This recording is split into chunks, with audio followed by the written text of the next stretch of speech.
매해 성탄절만 되면 예술 믿는 사람은 말할 것도 없거니와 예술 믿지 않는 사람도 메리 크리스마스, 기쁘다 구주 오셨네, 그렇게 많이 들떠 있습니다. 저는 성탄절을 맞이할 적마다 성탄절, 주님이 오신 것이 왜 이렇게 중요하냐, 그를 제로 베이스에서 생각을 하는, 거의 습관적으로 저는 성탄절을 그렇게 맞이합니다. 특히 성탄절이란 주님이 탄생한 거 아닙니까? 그래서 우리가 자녀들을 키울 때도 여러 가지 중요한 요소가 많이 있습니다만은 어떻게 하면 자녀를 제로 베이스에서부터 크게 할까? 이건 보통 중요한 문제가 아닙니다. 이 자녀를 아예 제로 베이스부터 생각하고 그렇게 해서 큰 사람과 일단 무슨 불락이든지 이런 된 것을 놓고서부터 시작한 사람은 그때는 모르지만 나중에 보면 생각이나 모든 가치관이 너무 틀려요. 이건 천지 차이입니다.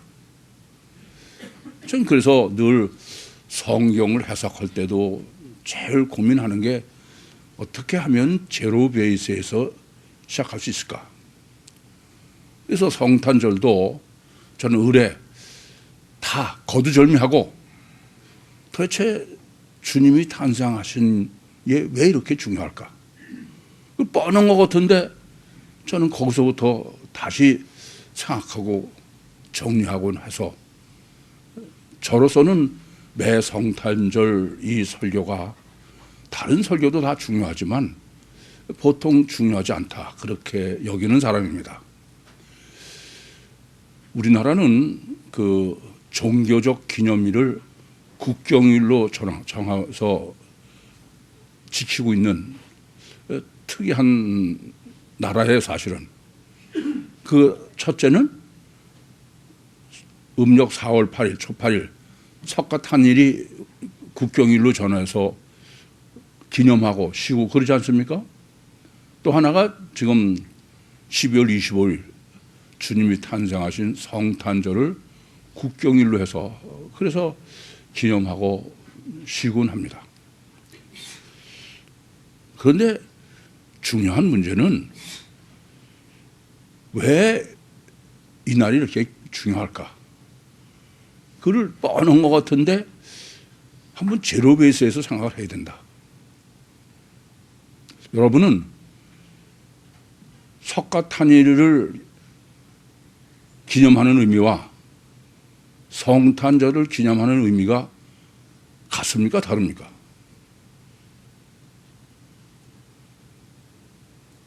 이걸 전혀 생각해보지 않고서 그저 기쁘다 구주 오셨네, 메리 크리스마스 다 할 수 있어요. 그러나 예술 믿는 우리는 그래서는 안 됩니다. 석가탄일을 기념하는 것과 주님의 탄생을 기념하는 것은 그건 천지차이예요. 절대 같은 게 아닙니다. 석가탄일은 어떤 의미인가?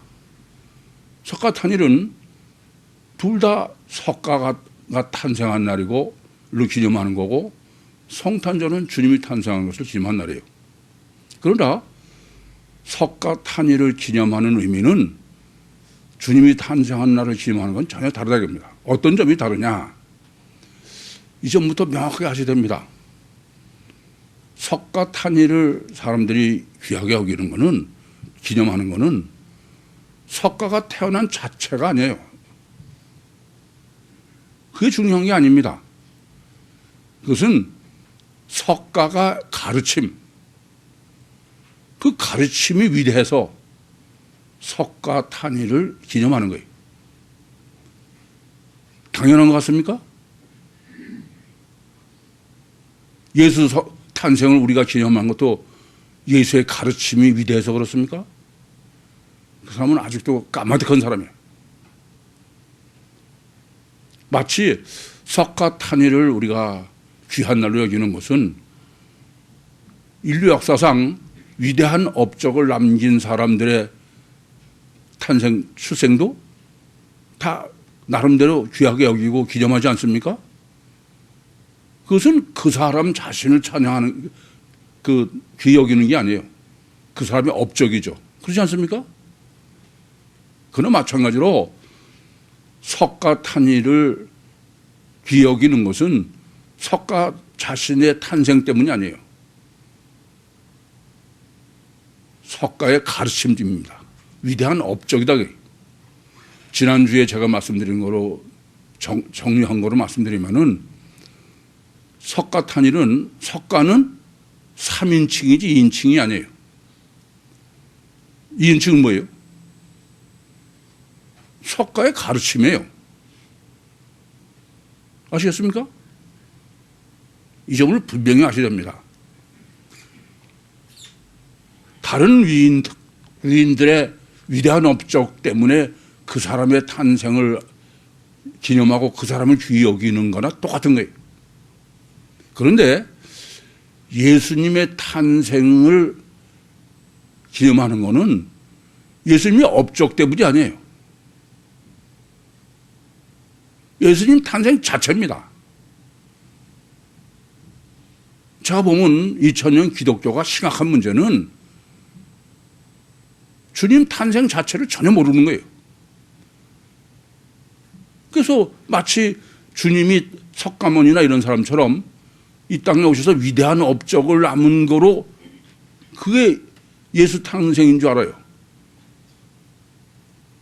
그래서 무슨 예수가 이 땅에서 가르침을 우리가 본받자 이런 미친 짓을 하는 겁니다.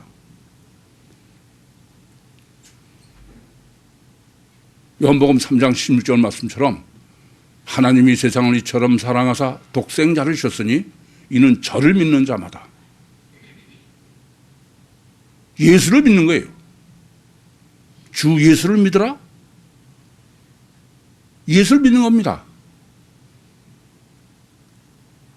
그래서 지난주에 말씀드린 것처럼 예수는 2인칭이에요. 예수 가르침은 그건 3인칭이에요. 내가 곧 길이요 진리요 생명이니 나로 맘지않지 않고는 아버지께로 올 자가 없느니라. 오직 예수입니다. 예수 자신뿐이에요. 영접하는 자, 곧 그 이름을 믿는 자들에게는 하나님의 자녀가 되는 권세를 주셨다. 예수를 영접하는 거예요. 예수를 소유하는 겁니다.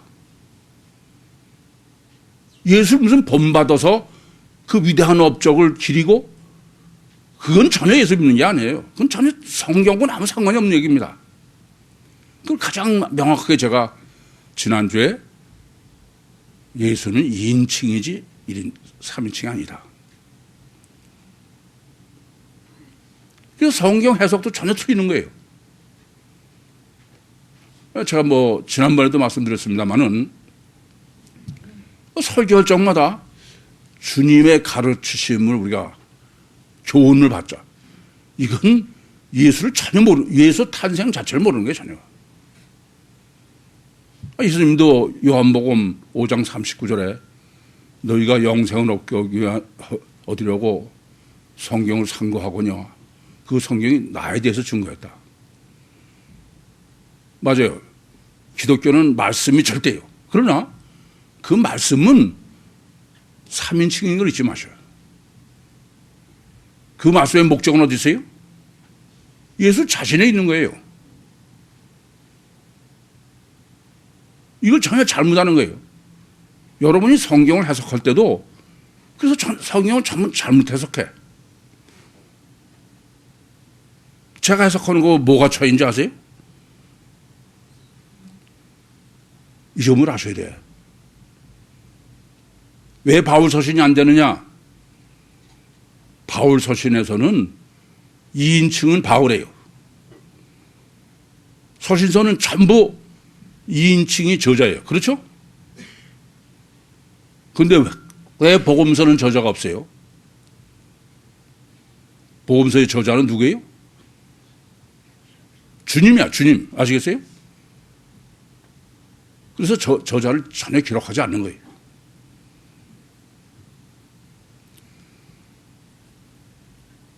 주님의 공생의 사역이나 가르침도 전혀 해석을 잘못하는 거예요. 여러 번 드린 말씀입니다마는 침례 요한이 감옥에서 오실 그이가 당신이 오니까 그때 예수님께서 그를 물어본 침례 요한의 제자들에게 여러 가지 병 고치는 걸 말씀하셔요. 그걸 어떻게 해석할 거냐 하는 겁니다. 주님이 병 고치고 가르치시기에 2인칭입니까? 그건 전혀 해석 잘못하는 거야. 그건 3인칭이에요. 예수가 메시아임을 그 인칭이죠. 그걸 신유사역으로 말씀하신 거예요. 그래서 기독교가 해석하는 복음서는 그건 성경은 전혀 틀린 얘기예요. 예수 탄생 자체를 전혀 모르는 거예요.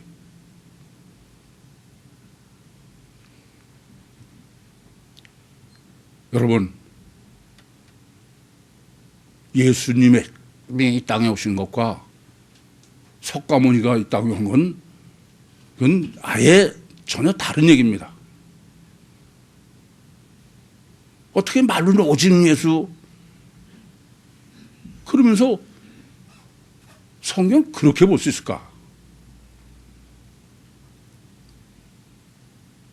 그러니 근본적으로 방향이 틀린 거예요. 오늘 본문이 중요한 것은 본문은 창세기 1, 2, 3장 이미 여러 번 정립하면서 말씀드렸습니다마는 창세기 1, 2, 3장은 신구약 성경 66권의 설계예요. 그야말로 첫 단추예요. 절대 문제입니다. 창세기 1, 2, 3장에 성경 66권이 다 들어있어요. 그런데 오늘 본문은 이 창세기 1, 2, 3장의 결론이에요. 그러니 뭐 이 중요성은 뭐 아무리 강조해도 뭐 부족한 거죠.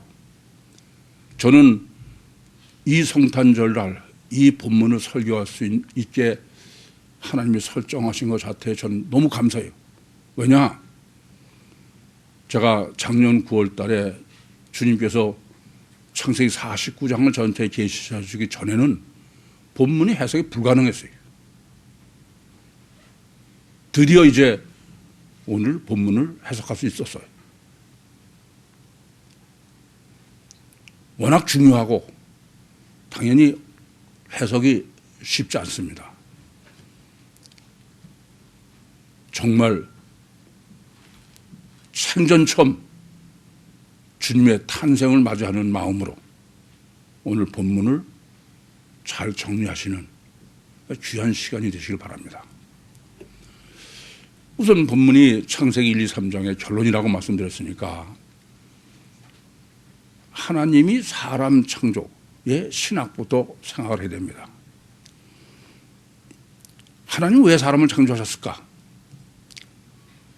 하나님은 사람을 창조하신 유일무이한 목적은 육신의 인간이 육신이 죽은 다음에 육신 사후에 내 영혼이 천국에서 하나님과 영원토록 인격적으로 화목하게 지내기를 그 목적으로 육신을 입은 인간을 창조하셨다. 이전부터 명확하게 하셔야 됩니다. 그래서 신명기 6장 5절에 너는 마음을 다하고 목숨을 다하고 뜻을 다하여 주 너의 하나님을 사랑하라. 그 말씀을 다르게 얘기하면은 이 땅에서 육신을 있는 동안에 하나님하고 인격적으로 완전하게 화목하게 돼야 된다. 그래야 천국에서 하나님과 영원히 화목하게 살 수 있는 사람이다 라는 말씀입니다. 그래서 하나님께서는 천지 창조를 6일 창조를 하시지 아니하시고 7일 창조를 하셨다. 천지 창조를 6일 창조로 정립하느냐 7일 창조로 정립하는 건 천지 차이. 그래서 이와 같이 내 영혼이 천국에서 주님과 인격적으로 영원히 화목한 자녀가 되기 원하셔서 육신의 인간을 창조하고 설계하셨기 때문에 육신의 인간의 설계 자체가 신묘막측한 거예요. 그것은 육체 우선 이중체로 창조하셨다. 하나님과 인격적으로 화목한 주체는 초월적 존재인, 시간과 공간을 초월한 초월적 존재인 내 영과 영신 하나님과의 화목이에요. 그런데 이 영은 엄밀하게 하나님 영하고 화목한다는 게 가능한 얘기가 아니에요. 그래서 우리는 천사가 뭐 쉽게 하나님과 화목할 수 있는 거로 착각하시지만 그건 전혀 잘못하는 소리입니다. 그래서 하나님께서는 육치라는 감옥을 설정하신 거예요. 그래서 하나님과 화목할 수 있는 존재로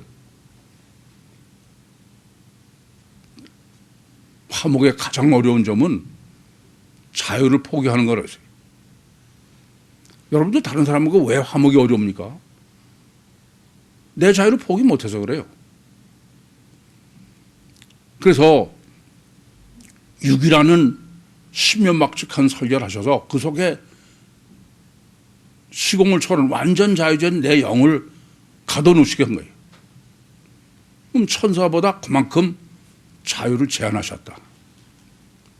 두 번째는 이렇게 육신 속에 감옥에 갇혀 있으면 영 자체는 시공을 초월한 존재지만 육체 우선에 안에 있으니까 수도 없는 회개의 기회가 있다. 천사는 한 번 타락하면 그건 영원히 그건 화목할 수 없어요. 그건 여러분이 잘 아시는 바입니다. 그래서 수도 없이 회개할 수 있는 육신에서 빠져나가기 전까지는, 죽기 전까지는 뿐만 아니라 육신으로 있는 동안에 하나님과 화목해야만 되기 때문에 하나님 자신도 들어오셔서 같이 감옥살을 하게. 그게 베드로전서 3장 19장을. 영적 존재는 화목하는 것은 훈련은 다른 방법이 없어요. 서로 자꾸 부딪히면서 교제를 해야 되는 거예요. 여러분들 무슨 다른 사람하고 기분 나쁘다고 등지면 그건 영원히 안 되는 거야. 그래서 하나님께서는 내 심령을 신묘막측하게 설계하신 거예요.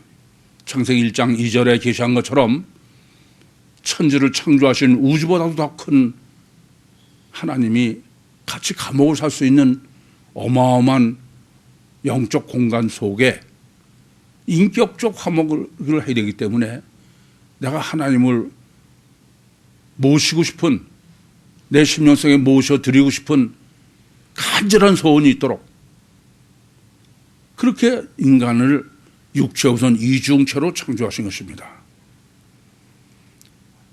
그래서 우리는 육체가 있는 게 꽤 지긋지긋한 것 같지만 육체로 태어나는 것보다 더 큰 축복이 없어요.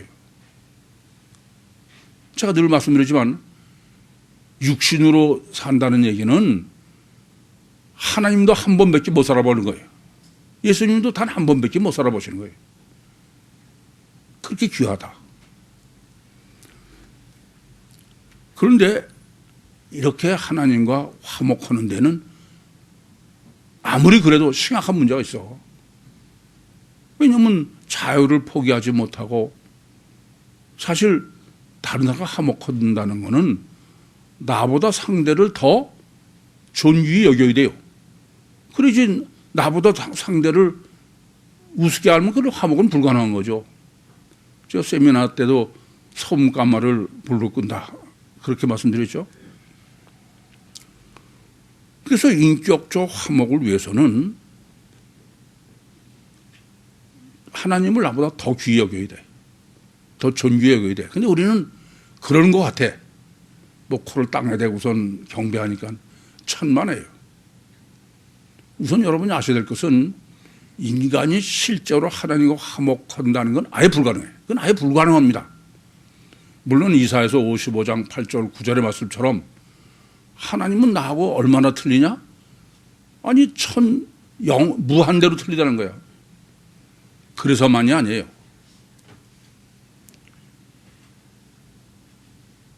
네 마음을 다하고 목숨을 다하고 뜻을 다하여 주 너의 하나님을 사랑하라. 하나님 있는 사람 물어봐. 다 그렇다고 그러지. 근데 그건 전혀 아니에요. 이거부터 바로 깨달아야 돼. 왜냐하면은 그건 실제가 아닌데도 다 자기는 하나님을 그렇게 섬기고 하나님과 그렇게 화목하다고 착각하는 거예요. 그래서 예수님이 이걸 아주 기가 막히게 정립해 주세요. 누가복음 10장 25절부터 37절에 보시면은 율법사가 주님께 계명 중에 가장 큰 계명이 뭡니까? 그렇게 여쭤봤어요. 그때 예수님께서 신명기 6장 5절을 말씀하셨어요. 마음을 다하고 뜻을 다하고 목숨을 다해서 주 너의 하나님을 사랑해라. 그게 첫째다. 둘째는 이와 같으니 네 이웃을 너 자신과 같이 사랑해라. 그랬더니 그 율법사가 내 이웃이 누굽니까? 이렇게 주님께 반문합니다. 아니 가장 문제는 마음을 다하고 목숨을 다하고 뜻을 다하여 하나님을 사랑하는 문제예요. 당연히 이랬어야 돼요. 그럼 어떻게 해야 마음을 다하고 목숨을 다하고 뜻을 다하여 주 너의 하나님을 사랑하라고 하시는 겁니까? 그런데 그것은 제쳐놓고 누가 내 이웃이냐? 이 말은 하나님은 마음을 다하고 목숨을 다하고 뜻을 다해서 사랑하는다고 그렇게 생각하고 있는 거야. 여러분도 다 그래요. 제가 예수쟁이들한테 당신 진짜 하나님을 믿냐? 제가 그렇게 하면 아주 큰일 날 소리 해. 저는 하나님을 진짜 믿는 사람 못 봤는데. 그래서 예수님께서 선한 사마리아 사람으로 답변하십니다. 이 대단히 중요합니다. 우선 아셔야 될 것은 선한 사마리아 사람으로 설정하신 건 무슨 뜻이에요? 선한 사마리아라는 것은 육체를 부인한 거예요. 의미가 아시죠? 그뿐이 아니에요. 아니 강도 많은 사람 전혀 모르는 사람이야. 그 사람을 주막에 데려다가 다 치료를 해주고 그리고 떠날 때 2데나리온을 줘. 그리고 부비가 모자라면 올 때 내가 또 지불하겠다. 그거는 완전한 육체 부위예요. 무슨 말씀인고 하니 마음을 다하고 목숨을 다하고 뜻을 다하여 주 너의 하나님을 사랑하라. 그건 긍정적인 얘기야. 근데 그것은 관념지 실제가 아니다. 네가 하나님을 실제로 사랑하면 선한 사마리아 사람 육체를 부인한 거예요. 그게 실제다 이겁니다. 그래서 제가 여러분한테 누차 말씀드려. 뭐 하나님을 사랑하고 그게 실제는 내가 육체를 얼마나 실제로 부인하냐고. 왜 그래요? 육체 우선으로 사람을 창조하시고 설계하시고 창조하셨기 때문에 육체를 부인하는 건 거의 불가능한 거예요. 근데 그게 실제예요. 부정리. 긍정으로 마음을 다하고 목숨을 다하고 뜻을 다하고 하나님 사람이다. 그건 관념이고 실제는 육체를 부인하는 거예요. 그래서 하나님의 설정이 참 놀라워요. 하나님께서는 이렇게 하나님과 인격적으로 화목한 자녀를 얻기 위해서 인간을 육체 우선 인체로 창조해 놓으시고서 그러면 네가 실제로 마음을 다하고 목숨을 다하고 뜻을 다하여 주 하나님을 사랑하고 화목하냐? 그 실제는 뭐냐? 그게 선악과야. 창세기 2장 16절과 17절에 내가 동산 가운데 모든 남의 실과를 먹되 선악을 알게 하는 남의 실과는 먹지 마라. 그 먹는 나는 죽는다. 선악과가 뭐예요? 육신을 위한 먹음직, 보함직 지혜를 예수님은 40일 금식으로 관념이 아닌 실제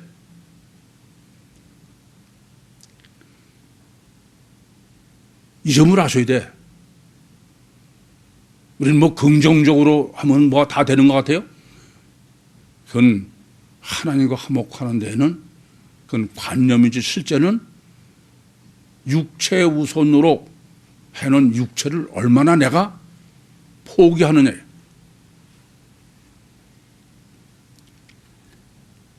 그래서 어떤 측면에서 가장 중요한 것은 원죄 신학을 정립하는 것입니다. 오늘 본문이 바로 그 점이에요.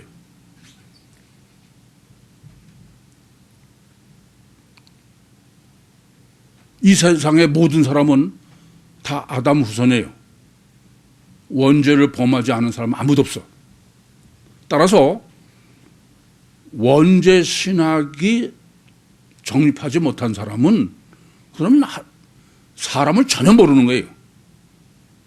소크라테스가 너 자신을 알라. 그래서 유명한 말이 됐지만 원죄를 모르면은 그건 다 말장 아니야. 제가 그전에도 그런 말씀 드렸어. 제가 뭐 예수 믿기 전에 뭐 철학책도 심리학책도 그런 거 보면서 야, 사람을 어떻게 이렇게 깊이까지 생각하고 고민했나. 그런데 성경에서 사람을 정립하고 보니까 참 웃기는 얘기야 다. 우선 오늘 꼭 아셔야 돼. 뭘 아셔야 돼? 본문은 지금 창세기 1, 2, 3장이 결론이에요. 그러면서 지금 원죄를 범한 아담과 하와가 우리와 같이 됐다. 무서 시작하는 거예요. 원죄를 정립하지 못한 사람은 사람을 전혀 모르는 거예요. 좀 깊이 하셔야 돼요. 그래서 원죄는 제일 먼저는 하나님께서 원죄로 내가 어떤 존재인지를 알아야 돼. 너 자신, 너 다이 셀프야. 원죄는 인간은 육체 우선 이중체다.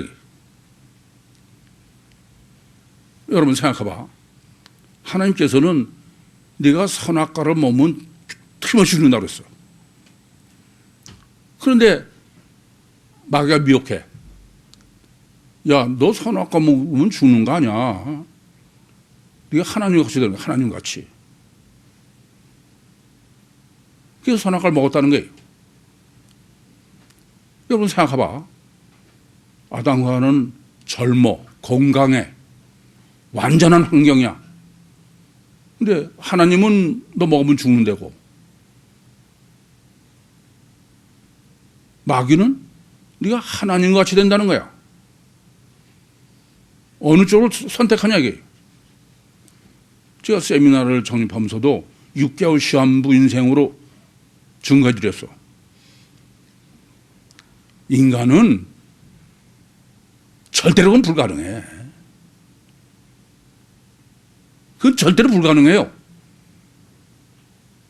먹고 죽는다는데 그 모험할 사람 아무도 없어.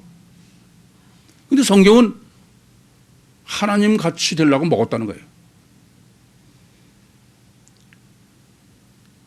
인간은 단체가 아니에요. 제가 그래서 간단하게 이렇게 말씀드려요. 만약에 바둑이한테 바둑아 너 이거 먹으면 죽는다고 그랬는데 아니야. 너 이거 먹으면 하나님이 같이 돼. 그러면 바둑이 뭐라고 그래? 바둑이는 관심 없어. 인간은 어느 정도냐? 목숨을 걸 정도로 영이 절대인 이중체야.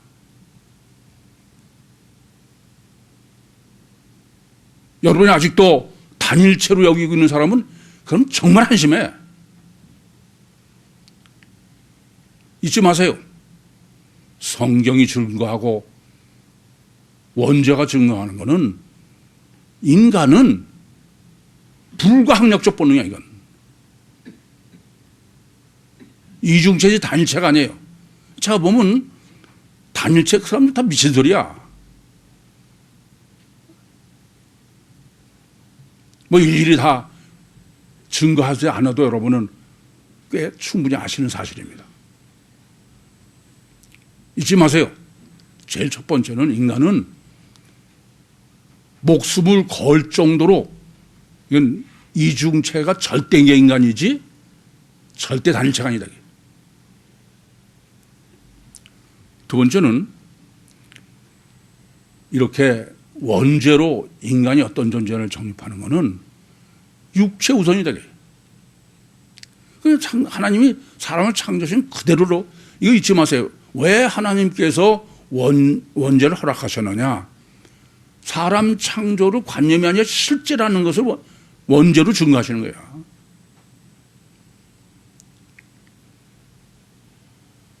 먹음직하고 보함직하고 지혜스럽게 탈스럽게 하고 육적 욕망이에요. 그걸 어느 정도요? 아니 먹으면 죽는다는데 근데도 아니에요. 육의 긍정적인 마귀에 목숨을 건 게 인간이야.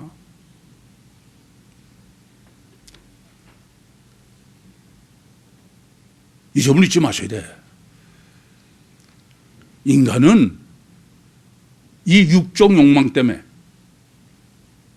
뭐 여러 가지죠. 물질욕, 명예욕, 지배욕, 목숨을 거는 거야. 저는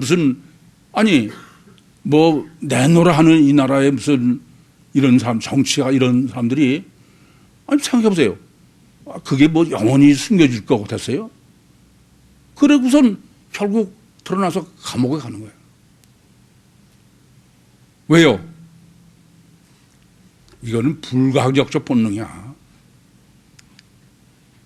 제가 보면요, 이 공산주의자라는 사람들은 물적 욕망 그러면 안 된다는 게 다 우리는 뭐 평등하게 살고 사실은 거지.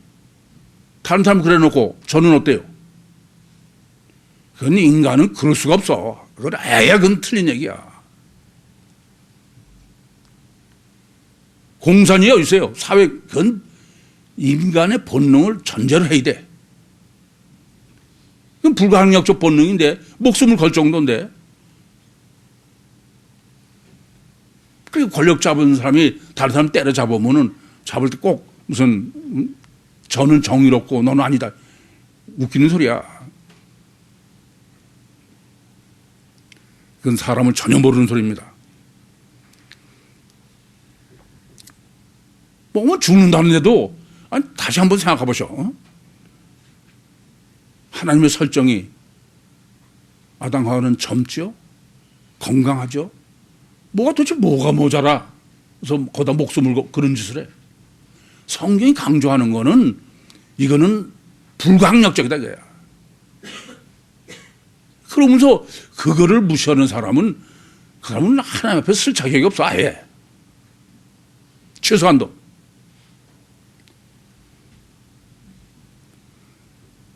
원죄 신학이 증거하는 사람의 세 번째는 인간은 보이는 게 절대다. 보이는 게 아니면 안 되는 게 인간이다. 그래서 뱀을 미혹하는 거예요. 하나님은 보이지 않는 영이시고. 보이는 게 절대 어느 정도냐. 뭐 또 말씀드리지만 애국에서 하나님께서 많은 재앙을 내리셔. 홍해를 마른 땅으로 건넜어. 낮에는 구름 기둥, 밤에는 불 기둥으로 인도하시고 매일 만나를 먹이셨어요. 그런데도 하나님을 실제로 믿는 것 같아도 그건 아니에요. 모세가 신의 산을 올라서 내려오지 않으니까 우리를 인도하던 모세는 어디 갔냐? 금송아지를 만드는 거야. 보이지 않는 하나님을 실제로 믿는 건 인간은 아예 불가능해. 아예 불가능해요. 그건 성령이 역사하셔야만 가능한. 그 외에는 절대 안 돼. 뭐 영국을 해서 천만에게. 그러면 이 점을 아셔야 돼. 아무리 내가 마음을 다하고 목숨을 다하고 뜻을 다해 주 너의 하나님 사랑하라. 그건 전혀 되지 않는 소리예요. 이 점을 깊이 아셔야 됩니다.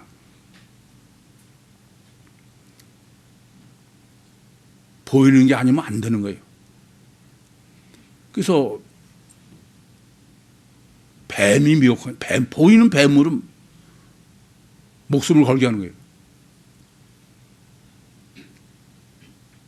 이게 제일 무서운 거는 인간은 관념으로 자기는 하나님을 믿는다고 생각하면은 실제는 전혀 아닌데도 거기다 목숨을, 아니 원자가 증거하는 건 아예 목숨을 걸고 관념을 실제로 여기는 게 인간이야. 아담과 하와는 하나님을 전혀 안 믿은 게 아니에요. 믿었는데 관념이지.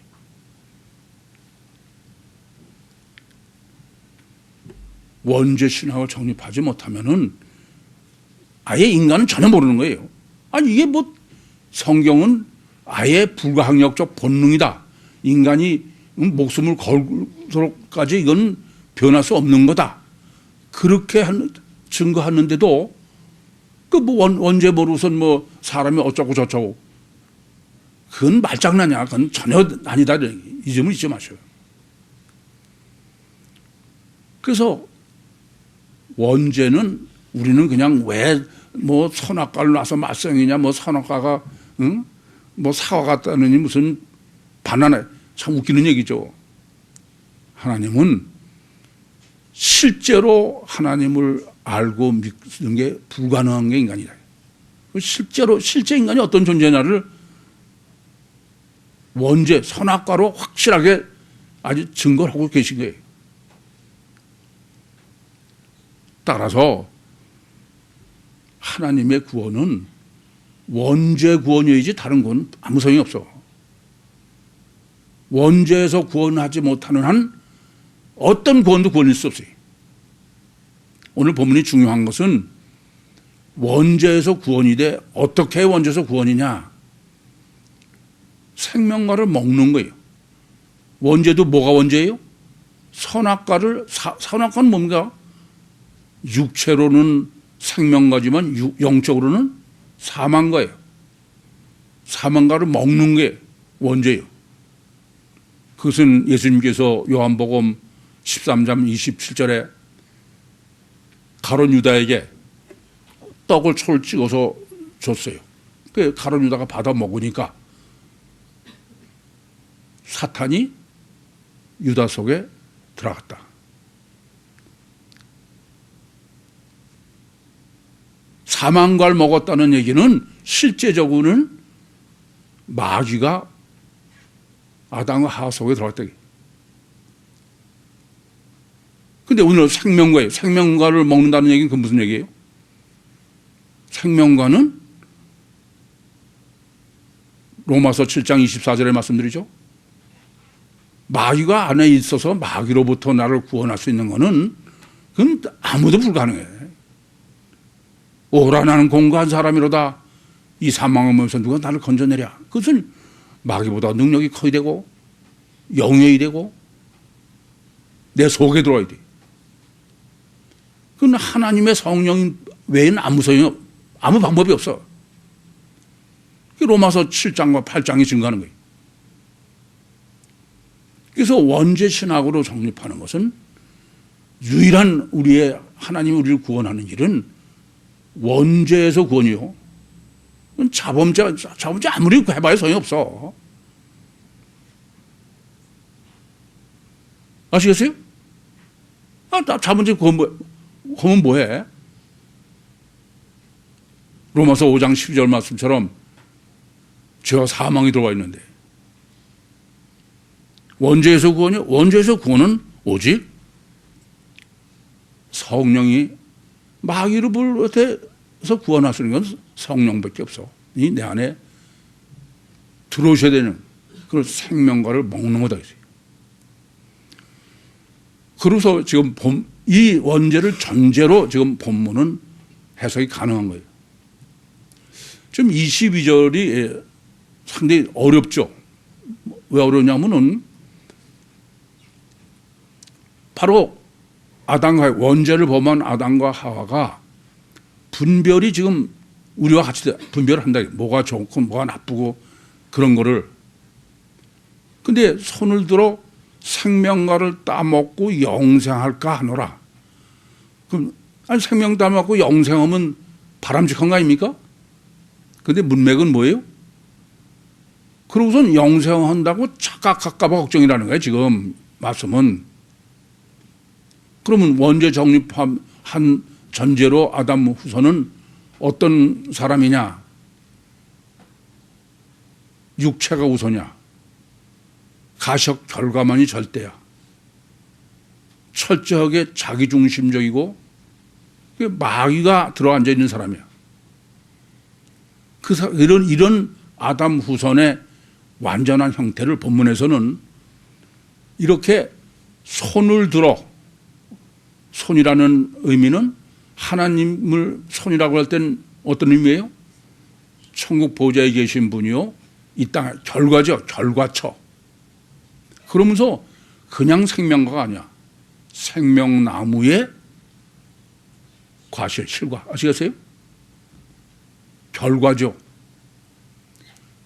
무슨 말씀인고 하니 이렇게 아담 후손인 원죄를 범한 사람은 뭐가 영생이냐? 육이 절대고 보이는 게 절대가 그렇게 영생을 한다고? 아니 여쭤볼게요. 지금 뱀이 사탄이 아담과 하와한테 너 이 선악과를 먹으면은 뭐 같이 된다? 하나님과 같이 된다는 거야. 그러니까 단일체로 유토피아, 영생을 그렇게 착각할까 봐 걱정을 하시는 거야. 이해됩니까? 이 점을 아셔야 돼.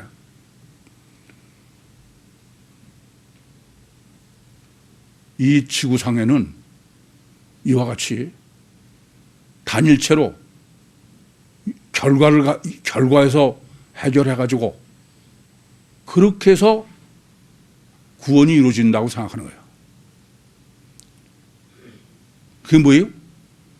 우선 교육이야. 우리 교회 선생님들 많으신데 여러분들 어떤 기준으로 무슨 교육을 했어요?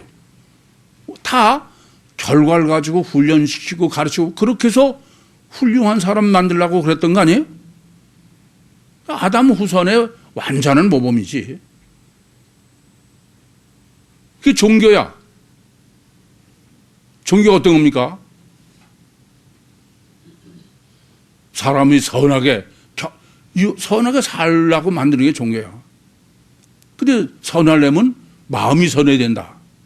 행위의 원인이 마음이니까. 그럼 어떻게 마음을 선하게 하느냐? 이번엔 거꾸로 또 행위가 선하니까. 그러니까 본문은 지금 무슨 얘기냐면은 22절은 인간은 육체우선이요, 가식 결과만이 절대요, 철저하게 자기중심적이기 때문에 결과에서 해결해가지고 영생을 얻겠다고 든다 이게요.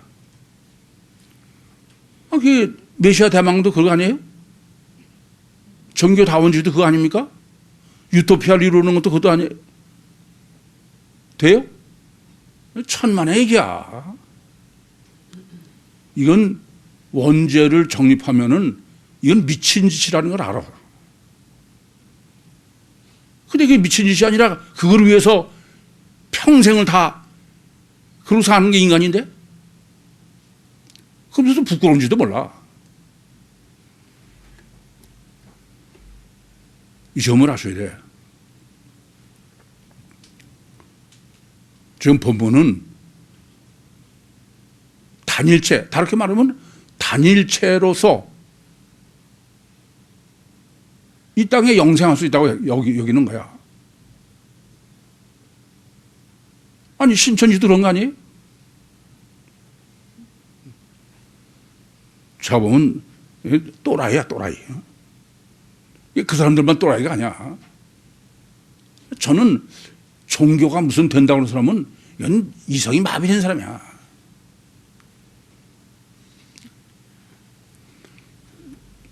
마귀 후손이죠. 그래서 23절은 이렇게 원죄를 범한 사람은 에덴 동산에서 내쫓았어요. 그래서 뭘 한다고요? 근본된 토지를 갈게 하는 거예요. 가치관이 물리가 전부요. 육이 전부요. 유물사관이다. 유물사관. 아시겠습니까? 진화론이야. 그래서 인간도 물리적 인간이라는 거예요. 마치 그게 진리인 것처럼 이중체계하면 이중체계하는 사람을 뭐 정신 나간 사람으로 생각해. 그래서 23절은 이렇게 아담 후손은 가치관이 유물사관이다. 진화론자요, 물리적 인간이요, 공산주의, 다 그런 물질이 전부다.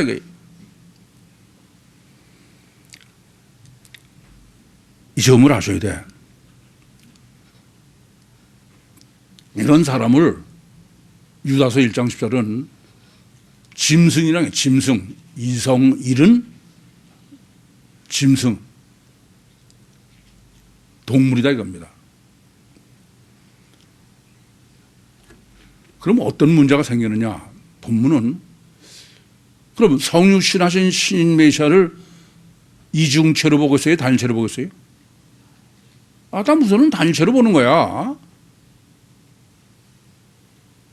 그래 안 그래요?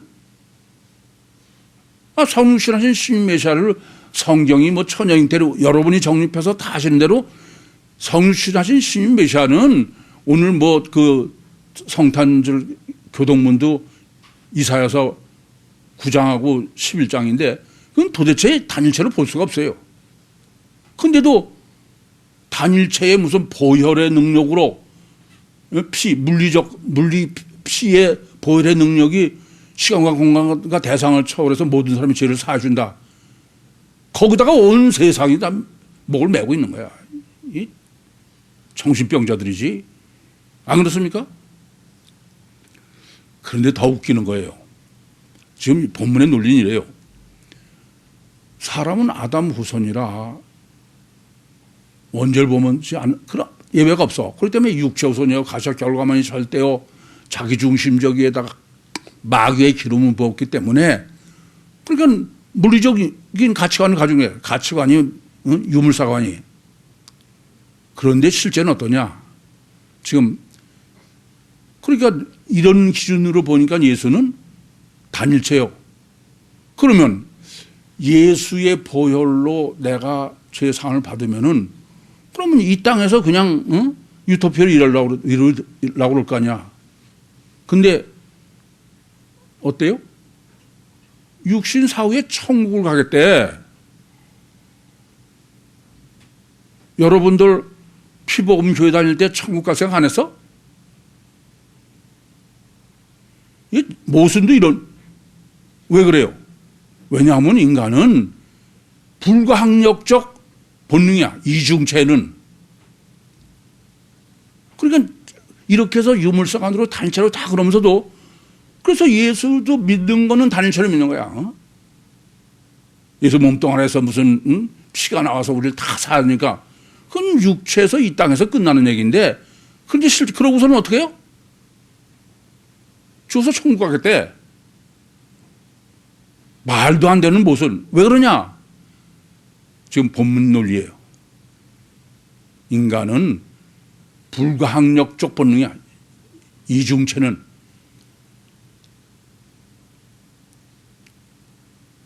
그렇지 않고는 아니 육체 죽어서 천국 간다는 바둑한테 물어봐.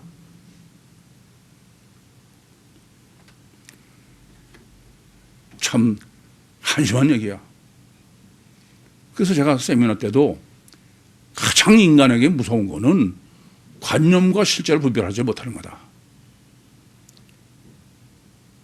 어느 게 진짜야? 성경은 뭐 욥기 35장 5절 7절에 성경이 증거하는 것도 그렇고 우리가 정상적인 이성을 가지고 분별해도 그건 절대로 내가 죽어서 천국 간다는 논리는 없는 거예요. 그러니까 얼마나 웃기는데 아마 여러분도 뭐 다 종교적 생활했으면 그렇게 하면 천국 가는 생각해. 지금도 그거 못 벌고 있는 사람 많을 거야. 옷 팔아서 밥하면 천국 가는 줄 알고.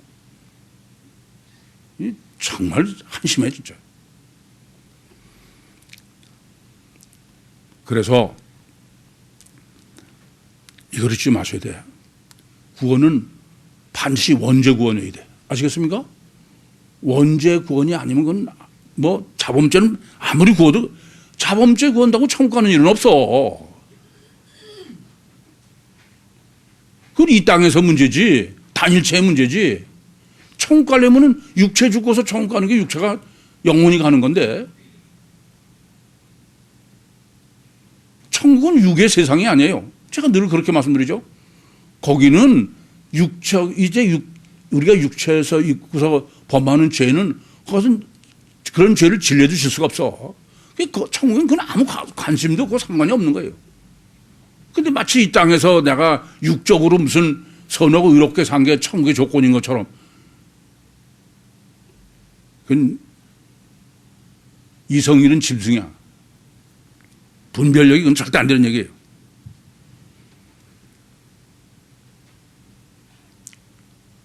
원죄 구원이 아니면 절대 안 된다.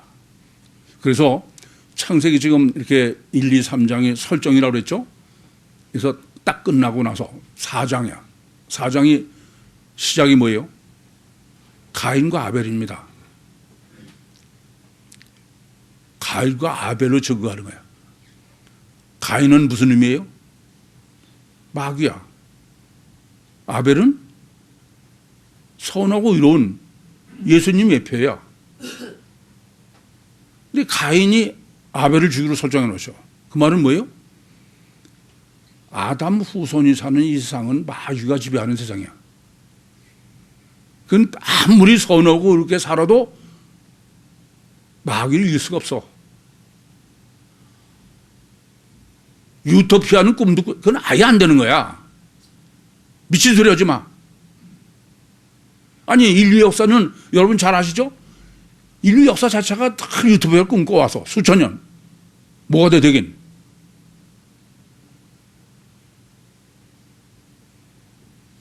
그러고 다시 정신을 못 차려. 참 한심해. 자범죄를 아무리 자범죄 해봐야 그건 아무 소용이 없어. 어쨌든 가인과 아벨을 설정해 놓으신 것은 이 땅에서는 아무리 선하고 의롭게 살아도 마귀를 당할 수가 없어. 아시겠어요? 그건 소용없다 이게. 반드시 원죄에서 구원을 해야 된다. 원죄 구원해야 된다 그래요. 그 원죄 구원은 어떻게 하는 게 원죄 구원이냐? 바로 임마누엘이 원죄 구원이야. 유일한 하나님이 안에 들어오신 거예요. 그래서 가인이 아벨을 죽였어요. 그런데 창세기 4장 25절 26절에는 그 가인이 죽인 아벨이 셋, 번역상으로는 그 가인이 죽인 아벨 대신에 셋을 하나님 주셨다 그렇게 되어 있지만 원문상으로는 가인이 죽인 아벨이 셋의 속에 스며들어갔다 이거야. 그러고선 그 족바가 어디까지 와요? 계속 예수님까지 오는 거야. 마태복음 1장 16절까지. 무슨 말씀이냐? 원죄 때문에 아벨이 죽었어. 그래서 구원은 오직 원죄에서 구원하는 것은 아벨이 스며 있는 거를 성령이 안에 들어오시는 수밖에 없다. 임마누엘밖에. 그게 원죄 신학이에요. 오늘 본문이 그 점을 설정해 주는 거예요. 그런데 이제 가장 어려운 거예요. 가장 어려운 게 지금 생명의 길을 그룹들과 도는 하영검으로 지켰다는 거예요.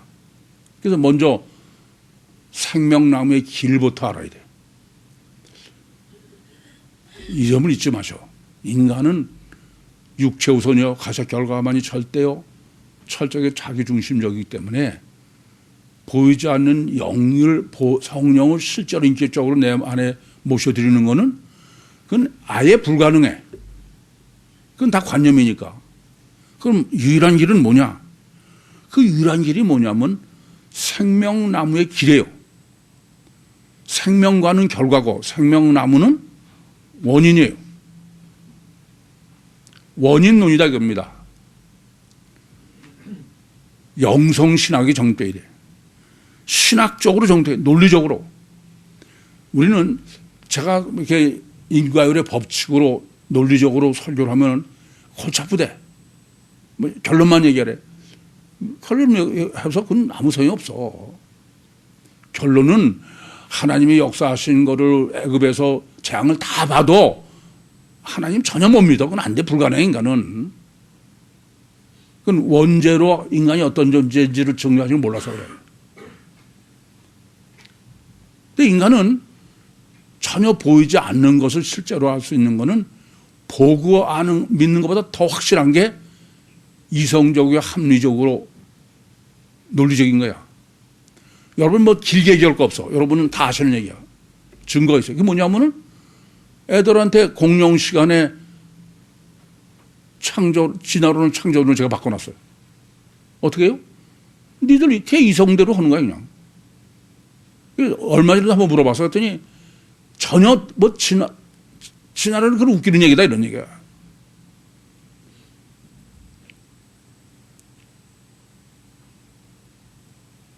여러분이 이 점을 아셔야 돼.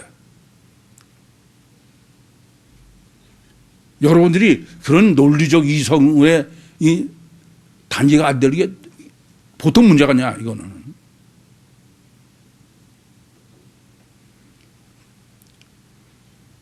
이건 깊이 아셔야 돼. 그게 본문의 의도 말씀이야, 본문에. 이건 인간이 보이지 않는 영을 실제로 여길 수 있는 최선의 길은 신학이에요. 아시겠어요? 그게 지금 생명나무의 길이에요. 생명나무는 생명과의 원인이에요. 길은 신학의 방법입니다. 그걸 정립해야 돼요. 그래서 저는 뭐 30년 지금까지 계속 신학을 정립하는 거예요. 뭐 자꾸 그래. 골치 아프게 그걸 꼭 그래야만 됩니까? 참 한심한 얘기죠. 그래서 지금 본문은 창세기 1, 2, 3장의 결론은요. 이렇게 육체우선 이중체의 신인 메시아의 피복음으로 천국 구원을 얻겠다는 아담 후손의 한심한 이성이 마비된 것과 그런데 생명나무라는 얘기는 원인이죠. 그래서 생명나무로 설정한 게 뭐냐면은 육체 우선 이중체의 신인 메시아예요. 생명과가 뭐예요? 결과가 피복음이야. 이해되죠? 나무는 원인이에요. 뭐라고요? 그건 성령이에요. 성령으로. 그 신학을 정립해야 된다 이거예요. 그런데 이제 가장 어려운 게 뭐냐면은 지금 생명나무의 길, 지금 유일한 길이야 이게. 생명나무의 길, 신학을 정립하는 것만이 유일한 임마누엘 구원론이에요. 구원을 받을 수 있는 실제야. 근데 그거를 그룹들과 두루도는 하용검으로 막았다는 게 못하겠다는 거예요. 이해가 안 되는 거죠. 이것 때문에 제가 이 본문을 해석을 못했어요.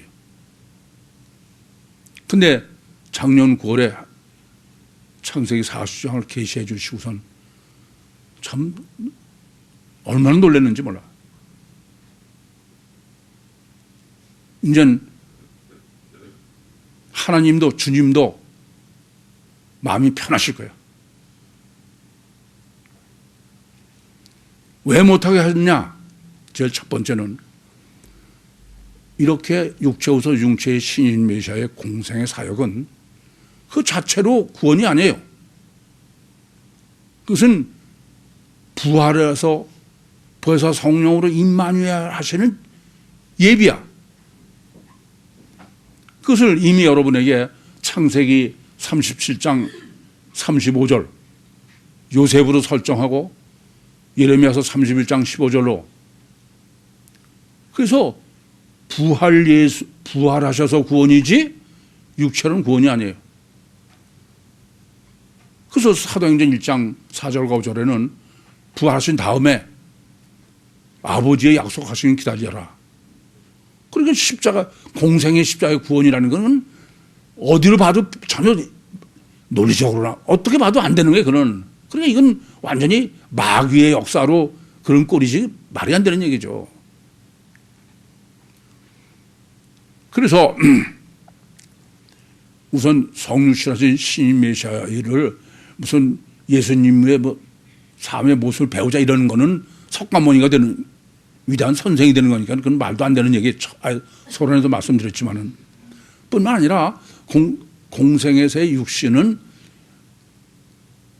구원의 그건 전혀 아니다. 그러니까 뭐 생명나무의 길을 예비하는 거예요. 신학을 예비하는 거예요.